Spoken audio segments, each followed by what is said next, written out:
This was very revelatory to me. It's always fun when you can come across new information, especially in the form of solid teaching, some kind of lecture, TED talk or something, and just have your mind blown. I live for that. That's probably one of the reasons why I'm a perpetual student. But a lot of what I have been talking about since we created the Flexible Dieting Institute in trying to backtrack for 25 years worth of information and say, yes, flexibility is a big part of what we need, but we still have to have structure. That was a literal backfilling of trying to synchronize everybody's thoughts around a concept. And I'm having a similar epiphany, kind of an ongoing experience with the fact that as many times, and I'm talking daily for decades, I have talked to people about moving external goals, external needs, the stimuli of having that next bodybuilding contest, or got to lose that next pound, got to be 10 pounds down by July 4th, and making it more internal and intrinsic. I feel like I owe some people some apologies because there is a nuance to that I have been discovering over the last few months. And this particular lecture that I watched this week was just an absolute just shotgun to the chest for me. And it is somewhat contextual, but it still has a lot to do with, I think, all of us. Like, even if you do not have a diagnosis of ADHD or something like that, I think you're going to see some of your own tendencies and traits in this material, just because, like I said last week, we all find ourselves fighting to sort through more information. And as the information age and social media just converges on our lives, with whether we like it or not, it's something that we've never had to deal with as a species. I joked last week about, when I was 7, 8, 9 years old growing up, I would literally get on my bike in the morning, living out in the country, with my baseball bat, baseball glove, slingshot, and my wife wouldn't see me until it was dark. Like, we were just done. That's what you did.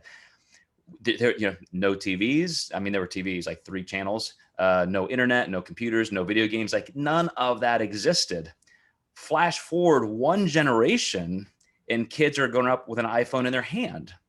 And just the amount of information, distraction, and things around us is so incredibly daunting that we all have some form of ADHD, and some of it is paralyzing. It's a huge reason why there's so much more anxiety and diagnosable ADHD and so forth. We're all, and it's going to just get worse. I mean, because it's going to just be more and more instant, more and more available. So I want you guys to consider that. And the reason I chose this particular piece of work to review is because this is one of the leading expert psychologists on ADHD in the world. It's just phenomenal. The link I have here, and you guys can just look him up. I mean, you can see right there, just by searching his name, that particular lecture in the center bottom row is what I'm going to review particularly today. So you could just search his name on YouTube and find this. It's only like 13 minutes long. And so it's just a torrent of information.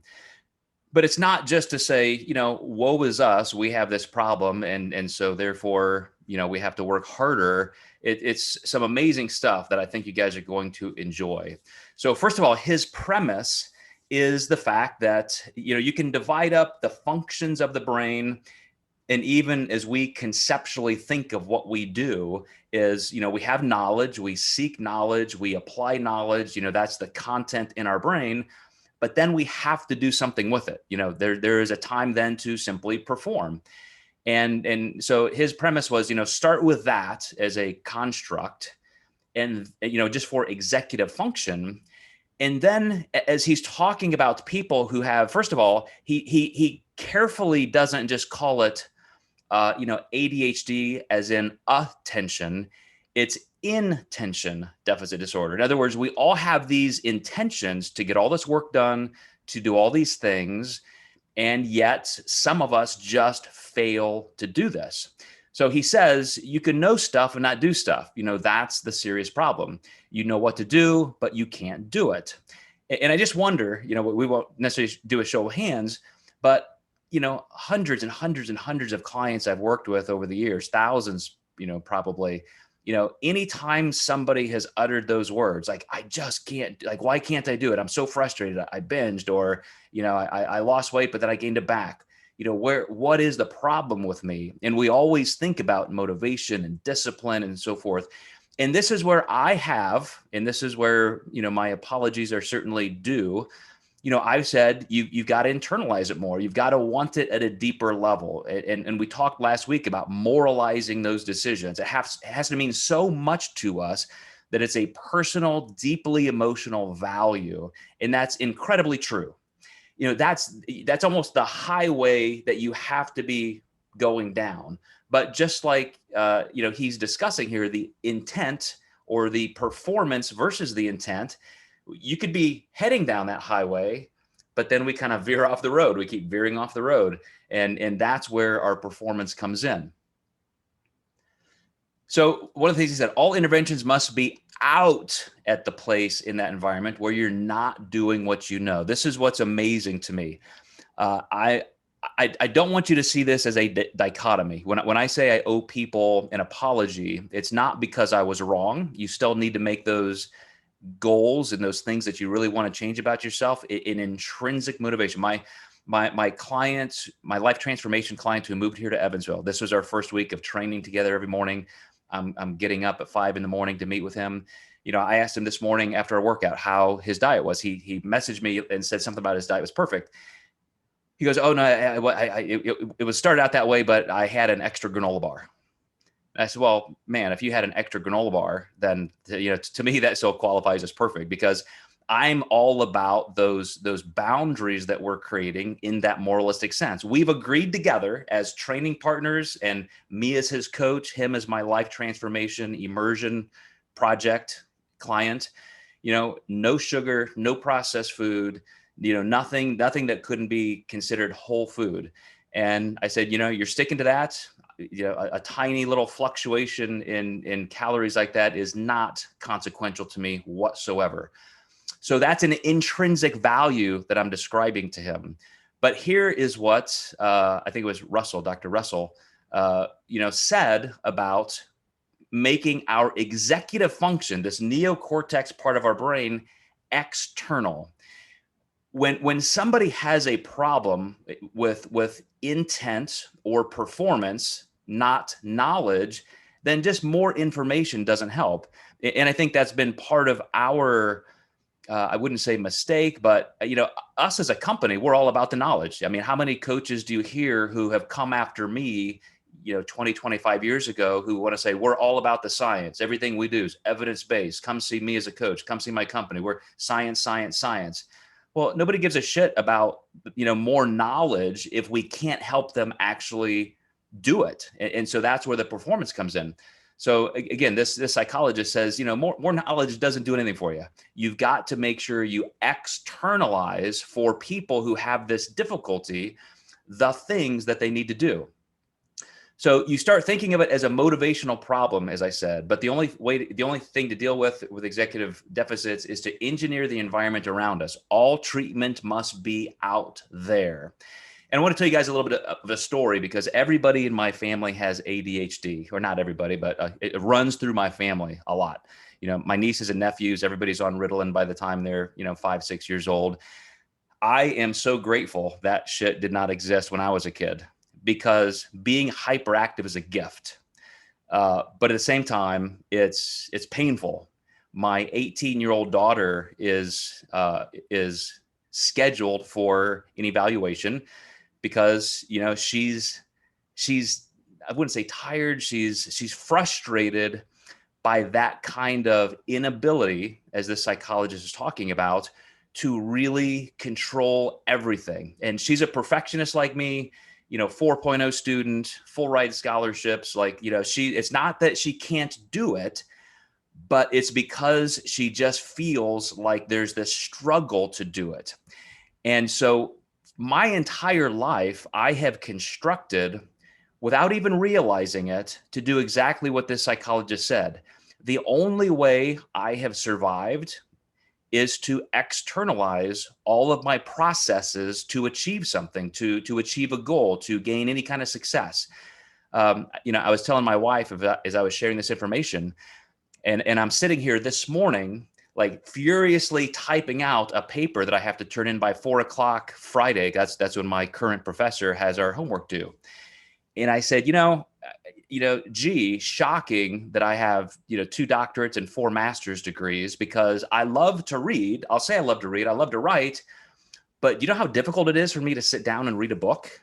Like it's a challenge, because I'll sit down and read, and then I'll be like, oh wait, I got to go do a little laundry. I'll sit back down to read. Oh shit, I forgot to do this. And I come back to this. And pretty soon it's down to like, I sit down for the 5th time to read, and I'm like, oh, should I go dust that shelf over there? Like all of these innocuous, stupid ass things. And again, I think that's not just somebody with ADHD. I think that's to a large degree most of us now, just because of the world we live in. But guess what I did in order to combat that and align my goals for, my personality traits, curiosity, love of learning. I've stayed in college since I was 17 years old. I've never stopped. Why am I learning what I'm learning? Because I have that paper due at 4 o'clock today. Why will I read 200 more pages this week? Because I have another paper due next Friday at 4. I keep myself in that environment of external motivation and external accountability. I have put my executive function, quote, out there. Now I can see it. And that's a big part of what this psychologist describes. There's this time distortion that somebody with true clinical ADHD has. But again, I think it's being crowded out of all of us with the world we live in. So the problem with executive deficit is that we have to tighten up accountability, make us more accountable more often to other people with more consequences, artificial as they may be. So any of you who are coaches, and even clients who are working with some of our coaches, how many times have you guys passed along that word back and forth? I need to hire you because I need some accountability. And we sometimes feel embarrassed because that feels like I can't do it on my own. I have to have somebody tell me what to do, but it's so incredibly helpful. And that's why, as we continue to reimagine our programming as a company, and me particularly as a coach, I've recognized that now in a way that I don't think I ever could have 10, 20, or 30 years ago. And so I'm building platforms. Matter of fact, Kevin, my co-coach and a phenomenal guy, Dr. Brunacini, who's always in the group here. We're building out an app with Dr. Proke's help, of course, in our company, our health psychologist and wellness director. And what I'm doing more than ever, even though we've been heading down this direction for many, many years, is to literally just sequence out things so that our clients can have more built-in external accountability. So here's exactly what you do for the first step. Here's what you do on day one. Maybe a daily prompt. Did you do this? And those are the kind of things that this doctor, I should have memorized his name. I think it was Dr. Russell, but that's exactly what he's saying. There's this time distortion that we all face. And here's how he described it. ADHD, or just inattention deficit disorder, is the diabetes of psychiatry. It's a chronic disorder that must be managed every day to prevent secondary harms that it's going to cause. There is no cure. So think of it like this. As I mentioned in my post, kind of describing what we're going to talk about today, all the self-help books out there, all of the steps, like do this, do this, do this, atomic habits. If you just do it this way, your life will be better and you'll succeed at everything. Well, what's critical for him is describing the fact that this is never going to go away. Just like you having diabetes, type 1 diabetes, and you have to control your blood sugar, you have to take your insulin and metformin and so forth, that you're not looking to cure this. You're just looking to recognize it and say, okay, what are the external structures I have to have in place in order to manage this appropriately? Because I certainly have in my life. And that's why I'm talking to my daughter. Part of her allure to get this evaluation is, she said, oh my gosh, half my friends are on Vyvanse or Provigil or Adderall and blah, blah, blah. And they all like it. And, she's 18 years old. I said, look, if you just want the fucking drug, I'll get you the drug. because you're gonna do. I know you're a little mini me, like you're curious and you're not gonna rest. You're not gonna feel settled until you at least try it. But I don't want you to fry your brain and fry your nervous system on prescription meth just because you think it's gonna be helpful. There are these cognitive behavioral things to understand that will make it better. That's what I've had to do my entire life without those types of medications. So let's look at, managing this from a behavioral perspective. And I have to say, as this psychologist, world authority on ADHD has said, if that is a true disorder, I mean, if you have the neurochemistry that warrants, some form of pharmacological intervention, he said, do it. There's not one single thing in psychology or psychiatry that's more treatable than this. He said of anybody who has the clinical need for this, it's like 90% effective, a pharmacological treatment with one of those meds I just mentioned, or Ritalin. There's nothing even close to that in any other mental challenge, psychological personality trait. So I have to concur. Although, as I advised my daughter, I would certainly love that to be a last resort, because I know how confining those things are. I've taken Adderall, and I mean, I know what it's like. Yes, I feel more focused, but I'm also clenching my jaw. My heart rate's 25% higher all day. I can't sleep till 6 o'clock the next morning. And doctors have said, well, you'll get used to that. Just, you got to stay on it for 2 or 3 weeks. I'm like, you really want me to get used to this? Like, if I'm physiologically doing this to my body every day and I'm, quote, getting used to it, holy hell. Like, what is that literally going to do to my heart, my who knows, brain, et cetera. You obviously are getting some kind of hypertensive response. So as our researcher today described, if you need it, try it, do it. I would just like to see a lot of people in the middle on those margins say, well, let's try using some behavioral techniques first. So here's what he said. If you're going to use a cognitive behavioral course of action, externalize the important information, externalize the key points. And as he said, externalize time. I'm going to go through some of these in a little bit, one at a time. I just wanted you guys to see this slide all in one place. Again, giving credit where it's due. I wanted to not just, quote him, but show you some of his work. But I'm gonna break it down here a little bit in some of these next slides. So how do you externalize things? He said you have to be okay using cues, signs, charts, reminders, to-do lists. Anything that you want to get done has to be in your visual field. And as a business owner and an employer and somebody who coaches people who are goal attainment focused, this is something I've talked about for decades. I have tried every single organizing system you can possibly have, and the only thing that works is a piece of paper in front of my face. That's it. I mean, I've had fancy binders, do this, file folders, elaborately on, decorating my laptop, all of these things, and software. The only thing that will ever get done in my day is if it's on a piece of paper I can check off. So I have a stack of note cards. I actually use old business cards that aren't, needed anymore. And I just flip them over and use a Sharpie on the back. You'll see them all over my desk. You'll see them there's one sitting on top of my laptop across the room over here with a note on what I have to do tonight. Because I don't even want to put it on my calendar or in a note in my pocket. I literally put it on a piece of paper and it's stuck to my keyboard. So when I close that and take it home and I open it back up tonight, there it is. Do this. That's what he's talking about. Somebody who has these distortions of time, and we can't necessarily use our great, evolutionary neocortex to organize everything perfectly.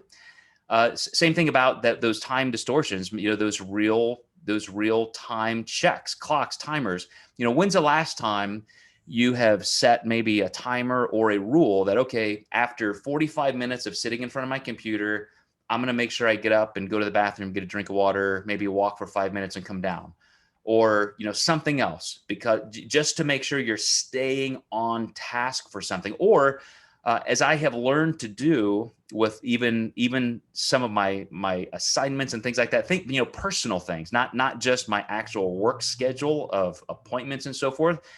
I will put them on my calendar. I have to do this at 9 o'clock Friday morning, and I have to get this done here. I have to make sure I'm in bed by 9:30 or something so I can read 30 pages of my assignment this week, because I can't wait till Friday morning and then have 200 pages to read and pages to write. I literally have to break them up into these chunks. And it's so easy to just say, well, I'll read every night. That's my habit. It's way better if it's on my calendar. If I constantly get that reminder, I look at my phone, look what I have to do today, and I see that every single day. Oh, 9:30 p.m. Make sure you're in bed reading, your work. So those things are very, very necessary for people who struggle. The immediacy of it. Motivation has to be external, dependent of the environment, consequences in the now. And he uses this great example because a lot of people will say, well, I have a hard time focusing, or I have a hard time getting some things done, or maybe we'll generalize and say all things. But then there are some things we don't. Like, my daughter, for example, can sit there and work on a piece of art for 12 hours straight. She can pull an all-nighter doing that. And as this psychologist explains, that's because there's instant reward. It's like a kid playing a video game. It's rapid fire. It's all right there. There's dopamine just washing your brain. You're getting the reward from that. There are consequences, if you don't do well or something, like if she doesn't get that homework assignment done. But in the day-to-day where there are no consequences, there's an issue. So we have to artificially set those up. So in terms of something like body fat loss or training, this again helped me by having my new client here as a training partner. I have to be here by 5:45 every morning now. That's accountability. I used to be able to say, well, if I skip my workout today, I'll just do it tomorrow. Or, oh, okay, so I had those cookies or whatever, I'll just make it fit my macros. I'll take it from somewhere else. But now I have this reciprocal relationship with a person that I'm holding myself accountable to and with. We're doing it together. So just like we talked about last week, now I've moralized it, but I've also set up these external accountability measures. So I wonder, a lot of people like to use us coaches for that. Like, well, even if I said, I don't need to see your meal plan every single day. I trust you. It's all good. I've had some clients say, look, I got to send it to you. I have to. I need that accountability. And I get that. And I think, that can be even done with other people in our lives. Like what, I did this with my wife. As I said, this past Monday, I'm going into this mock contest prep. I retired from the stage 15, 16 years ago. And it was such a freedom, such a relief. Like I was pursuing all of that stuff for fun. But now it was actually freeing and fun to not do it, to be able to focus my attention on something else. And over the course of that time, I've still had bodybuilding or body composition, performance type goals, but it's always just been for me, internal motivation.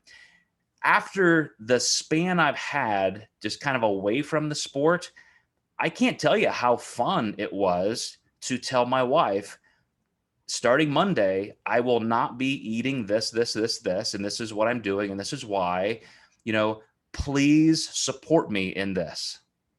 And so it's a big deal now. I have somebody that I almost created like my own little personal God there. Like now I have this omnipotent character called Tracy Klemczewski that I know, she's looking over my shoulder. She sees me in the kitchen, grabbing a brownie. I'm going to get a look. I know I'm going to be acting contrary to what I even told my spouse I was committing to. And that, again, is a moralization, and it's an accountability step. So you guys don't even need your coaches to do that. You can set that up with other people where you're making that deal with yourself and other people around you. So here's another thing that I thought was incredibly helpful because we know, I remember when Dr. Corey Probst and I were speaking in Australia together several years ago, and she was given a lecture, and she talked about how willpower is fatigable. And all of those coaches, Lane Norton, other people, Paul Ravella, have quoted her for years after that, because it's such a profound but little known truth in that. And I talked about bandwidth, when I mentioned earlier this week in our normal Flexible Daily Institute daily live chats that, um, a few people this week that have been talking to me about motivation, and I've kind of dropped that bomb on them saying, well, maybe you just don't want it enough. And there's some truth to that, because if we're willing to moralize a goal and fit it into our lives, if we're not executing, you really do have to ask yourself that question. Is this the right time? Do I want it enough? I have another client who started with me, local, saw my sign on our new, or new sign on our building and all this, and wanted to work. And, she fought me every step of the way. She's like fighting everything. She's not wanting to track macros. Then she wasn't, she was overeating, wasn't sticking to the plan, and kept asking, what can we do? What can we do? And she wants that next thing, like what's going to make this easier or better for me. But every single thing that I gave her that could help, she just wasn't willing to do.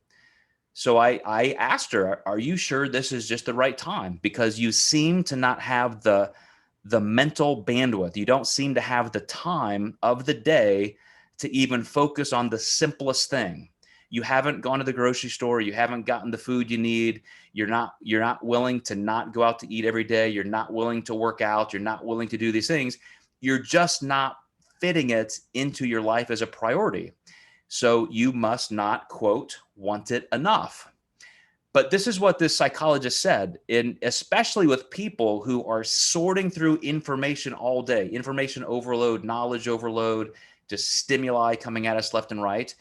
Our own attention span and our ability to exert willpower is fatigable. So we have to find ways to keep that tank full. And that's why he recognizes, first of all, that you need to do things in these smaller chunks. Just like I mentioned with my own schoolwork, I need to read 30 pages a night, not 200 pages on Thursday night. I need to do these things. When I get into a point where I realize, okay, man, I've been sitting in front of my computer for this long, I need to do something else. Like that's that self-check. I've seen other people literally set a timer. And he said for kids, for example, he uses almost a 10-3 rule. Like you've got to do, like you can do something for 10 minutes and then you need a 3-minute break. Just chill out, close your eyes, take a breath, do something just to completely divert your attention and then get back at it. He said that's an incredibly important lesson to learn and to start practicing. But, again, it does come down to you externalizing these things and making sure that you are controlling it yourself. He also said, by the way, the greatest thing for this is exercise. I don't think I need to tell you guys that. But when you're replenishing this pool, this attention need, it's important to know that it's not just the time you're spending, but the physical health of your body. So on the previous slide, you may have read, him saying like, don't use alcohol, don't do this, don't do that. Keep your mind as alert and active and healthy as you can. Here, one of his biggest pieces of advice is to stay physically active, because the oxygenation of your brain, the health and all that, like I said, I don't need to spend a lot of time on that. Let me move into just kind of, as he would say, as a bit of a summary. If we want to apply this to our weight loss goals, to our ability to stick to a goal, to our ability to say, man, I really do want that internal change. I want this to be so internalized that it's no longer even a temptation to me. Remember, first of all, that it's management, it's not cure. It's how can I make sure I'm addressing this? I have to pay some attention to it every day. I have to structure my environment in a way that's helpful. I have to admit that I have these kind of issues, that time distortion is a big deal for me. I have to make sure I create those rewards and consequences. Typically, as he even said, he made a big deal in his presentation that we have to elicit a support structure. We need other people who are aware and who will help us with these things. And, it's not that, again, you have to feel like you can't do something on your own, but this is a struggle we're going to increasingly have. And I think it's why, as I've talked to people, you guys who have been with me for a while, you've heard me say this many, many, many times, that I've seen this massive shift in the last 20 or 30 years in what I used to be able to sit down with a client and process as a methodology. Here's what we're going to do. This is your first step. This is how we're going to approach the first week. Everything I used to do 25 and 30 years ago does not work today. It just doesn't. And I've talked about the changes in culture and so forth, and just how we're a little bit more dependent on devices and so forth, and so we're used to having quick answers. The things I used to expect people to take a week to kind of sort out and be patient and understand the process. Now everybody's like, now, I gotta, blah, blah, blah. And as soon as sometimes you help a client get started, the very first day, a lot of us coaches get a barrage of 10, 12 email of just frustration and anger. And it's like, it's the first freaking day. Like just chill out, just, go through the process. Let's take our time and get this done. And now I see a huge part of what the psychologist is describing. It's not just the devices and the culture we're around, but our attention spans are so taxed. It's not even just, some, I'm sure, but it's not just the expectations and what we're used to. It's that we are so mentally exhausted trying to just keep up with the information we're presented every day, that a new big life type change, as we're describing, is just monumental. We don't have the time to do it anymore. And so I think what I've described here today creates a structure and a bridge that just helps us in an almost evolutionary sense handle our environment better. Like I said, this is not a fix. It's a matter of saying, okay, with everything out there that's happening, I have to be able to do these things. And to my own point, I will add, we do have to learn to just say no to other things. If I'm working on my own personal health and I've made that a big goal, what are some other things that I may have this summer that I just need to put on hold? That I'm just saying, man, this is kind of life or death for me. I want to spend 3 or 4 months doing this and work on my health, create these new health habits. I want to become a different person at my core, physically and mentally. And so I need to frame that out with some boundaries. I need to put some time elements on that. And I will say, if you can do that, because it's very difficult for most of us just to say no, it can be very helpful. It's one of the things I've had to do being in my thesis semester for this particular program I'm in.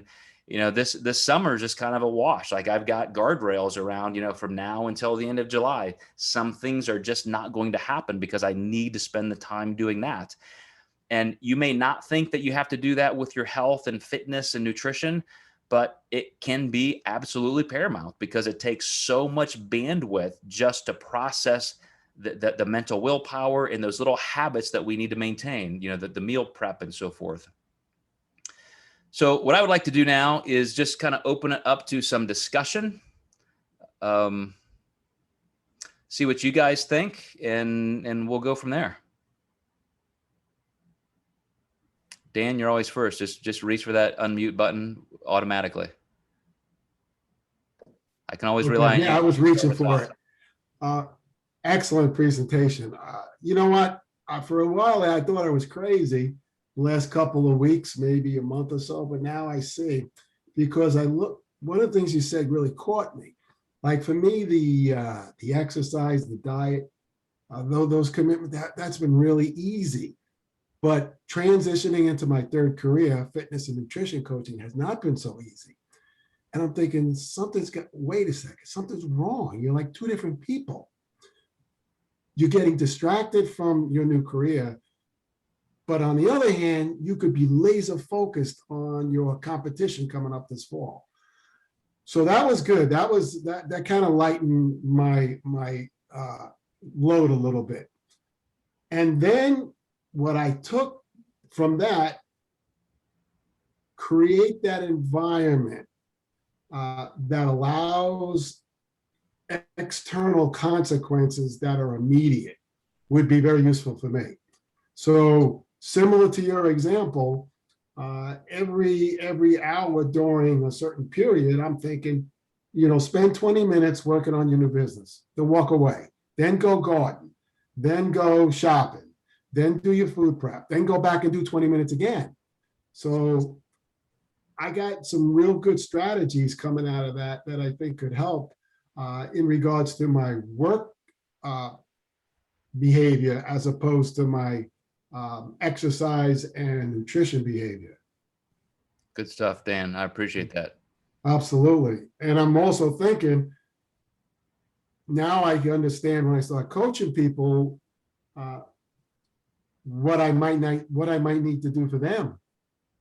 Like one of the things you said earlier on in contest prep is, or in the Apex program, when you're starting a new fitness business, you've got more time to give better service, right? Because you don't have a lot of customers yet. So my daughter actually beat me to the punch.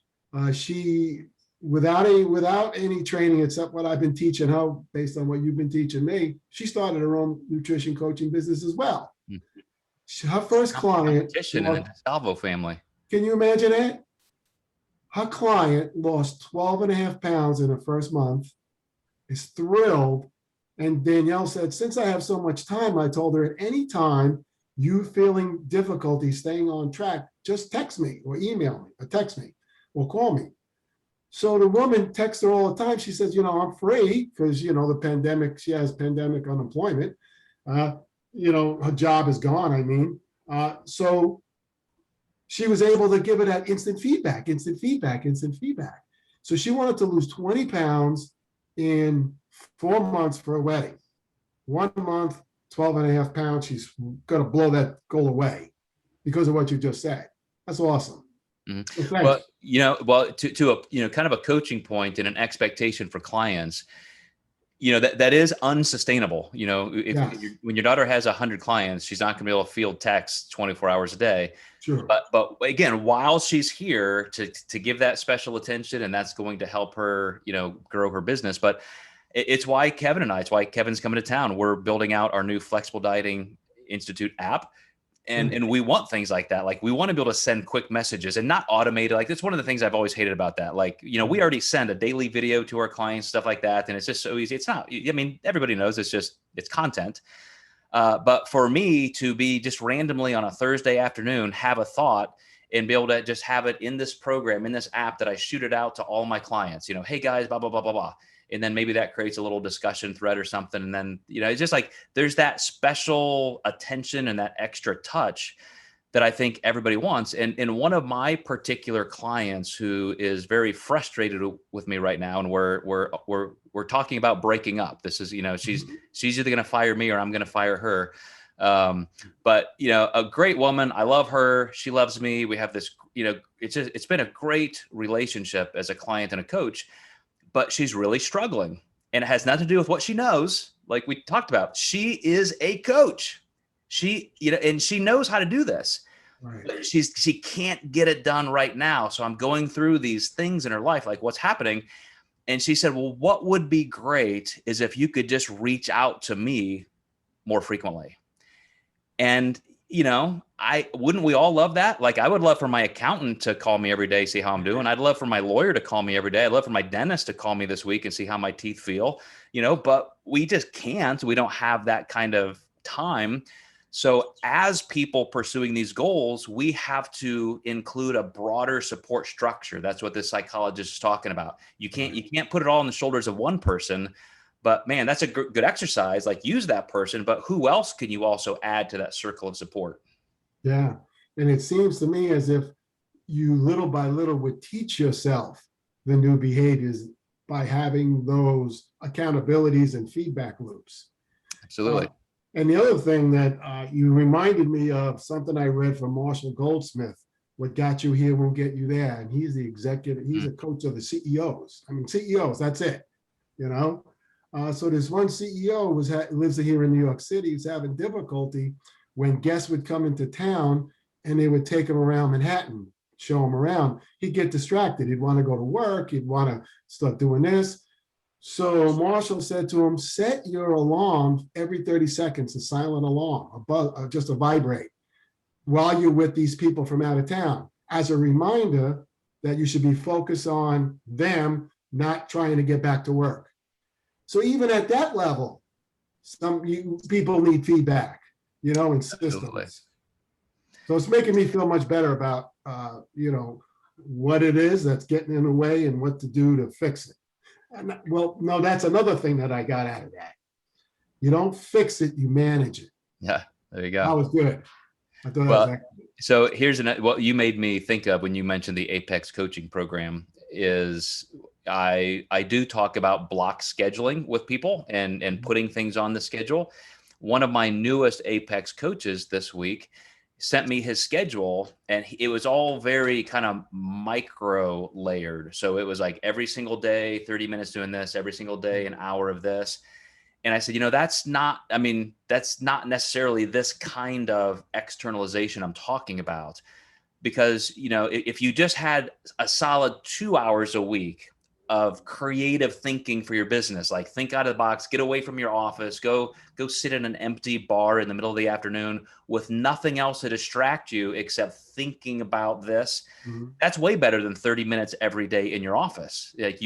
And so just like you said, about 20 minutes doing this, then 20 minutes that, 20 minutes this, like you could even divide it up into days and just say Thursday mornings, I really focus on this. I don't even open up any browsers. Like I close everything else except this. And that can be way more important as that externalizing of our goals, for fitness and otherwise. Yeah. Now, you may remember on Wednesday, you noticed I told you I was at my sister-in-law's house remodeling her house on the bay. And the reason I'm doing it is because we're having my son's wedding shower there this summer. And, I could save her a ton of money doing it myself rather than hire a contractor. But I had decided I'll just do that every Wednesday. That's it. I mean, I've got 6 weeks. I'll be done in time. But it's interesting. That concept can apply to so many different things. That's awesome. And that's the value of extrapolating it into fitness and nutrition. Yeah. Because again, we think of these things as just normal daily habits and how to succeed at life, how to be more organized.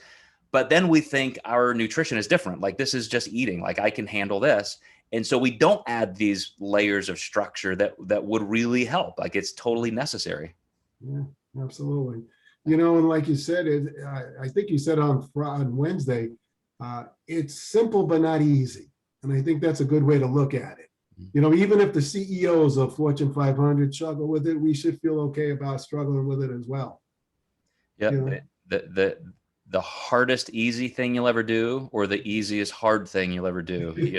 Take your pick. It's not, it takes some focus, but once you get it there, it's done. Yeah. Good stuff, Dan. Anybody else have any questions or comments? See, we got Michelle, and I'm guessing Justina there. Tiffany probably can't talk. I think she's working too many hours now. Go ahead, Kevin. If you guys don't, Tiffany, I'll let you go. This will be my afternoon. I'm going to share this with Andrea, because if a strength that's developed when I failed out of undergrad, what it would be time management and how I structure and just my processes, just my overall thinking process has only excelled and expanded over the years, especially with school and my climbing the ladder there. And it's only further strengthened, and to see how I need to be cautious how much I share regarding my wife, but to see see areas where she has struggled is the complete opposite and just a clusterfuck. But executive functioning is a dysfunction for her, and that's something that her and I have probably struggled the most within our marriage. But it's been something, especially since she's become a clinician and independent, it's become much more pronounced and worsened over the years, that she needs structure. She needs that externalization. And she started CBT, and taking medication to help manage as well. But it's a lot of this has been quite fascinating it's been reinforcing to me, but it's quite fascinating that I hope that'll be something she'll be interested to learn more, especially with the YouTube link you shared. I'm intrigued. I really want to learn more about it. That's powerful. Yeah, definitely watch that. Don't play this for her. Just play that 13-minute video. It's really, really good. Well, we'll have a lot to talk about next week then. Yeah, good stuff. Tiffany, you going to jump in there now? Good to see you. Hello. So I'm a part of the American Chemical Society, and the ACS published a study regarding the chemicals in your brain, dopamine, serotonin, XYZ. And one of the research studies was that you can only pay attention, an adult over the age of 25 can only pay attention for 20 minutes at a time. So the argument was, when you're sitting in a class for an hour and 15 minutes on a Tuesday, Thursday schedule, that how much does a student actually retain? So I sat there for a second and I read through the article because I was studying at the time. And I was like, maybe every 20 minutes I should get up and like walk around and then come back to this, which is a really awkward thing to do at the library because people just think you have to pee constantly. But besides the point, so then it seemed like, I don't know, maybe it was like sophomore, junior year of college, they came out with fidget spinners. Yes. Right? And I was like, what in the world? Like, you see all these kids selling them for $5-6 each. I'm like, this is insane how much they sell for. And they came out with little cubes that had bubble wrap, unlimited bubble wrap. You could pop in all this stuff. And I was like, that's a really interesting concept, because in a way, if you used it correctly and you didn't just like throw it at your sister, theoretically speaking, you could use that as like a mental jogger. So instead of me getting up and physically moving, I could almost go from the chapter I was reading to my whatever it is, your distraction or your fidget spinner, to stay localized. So you're not physically moving, because you're sitting in class, you can't move. But it's you're going to probably miss something anyways, besides the point. But it was really interesting to me, like the monopoly of like fidget spinners and these attention deficit, like, I don't want to say like catering devices, but like it almost aided in this, this, like you said, way of thinking, that instead of working through it, it's like, well, here's one more thing to get your kid to shut up in the car. Like, it's just really interesting that became a monopoly and people made millions of dollars off of basically what you're talking about right now. So it's like an easy fix instead of just sending your kid to the doctor while you can buy a $5 fidget spinner. So I just thought of that really quick. I was going to throw that in there. Well, and why that is important, Tiffany, you bring up something that reminds me of Cal Newport's work. I don't know if he's a psychologist. I think he teaches at Georgetown or MIT, but he's the author of Deep Work. And it wasn't just like a self-help businessy type book. It was extremely popular. It's launched his career, but he's really put a lot of research into this. He's conducting clinical research, and what they've shown in functional MRIs and so forth, every time you distract yourself, it takes several minutes to get your brain processes back. So for example, when I am doing work, if I'm, working out, or I'm prepping my food, or I'm just kind of thinking about what I'm going to do with my nutrition that day or something, if I constantly, like a squirrel, just keep, diverting my attention somewhere else cerebrally, where I'm actually disengaging, looking at something else, then coming back, that's awful. That's not what we're talking about. So something like what that fidget spinner does is it gives your cerebellum, your brain stem, something to do. It's like white noise. It's like that mechanical movement of like tapping your foot. It's just like a rhythm type thing that allows you to stay focused. So I just thought it was important to kind of differentiate those two things. We're not talking about constantly getting up and doing something like, hey, if Joe says I should set my alarm for every hour to go do something, maybe I'll do it every 5 minutes. Like, no. Do your stuff, but just, make sure that you're still staying very, very engaged. And what you just said there, I think, was really, really cool. So anybody else, any questions about this stuff? Applying a little, I want to make sure everybody knows that this, my whole intent for this was to apply it to our nutrition and weight loss and fitness quests, because, that it's like I said, it's that thing that we forget to apply these concepts to, and yet it's exactly why we often fail at them. You know, we're just not willing to go through that same kind of work for this goal as we are others.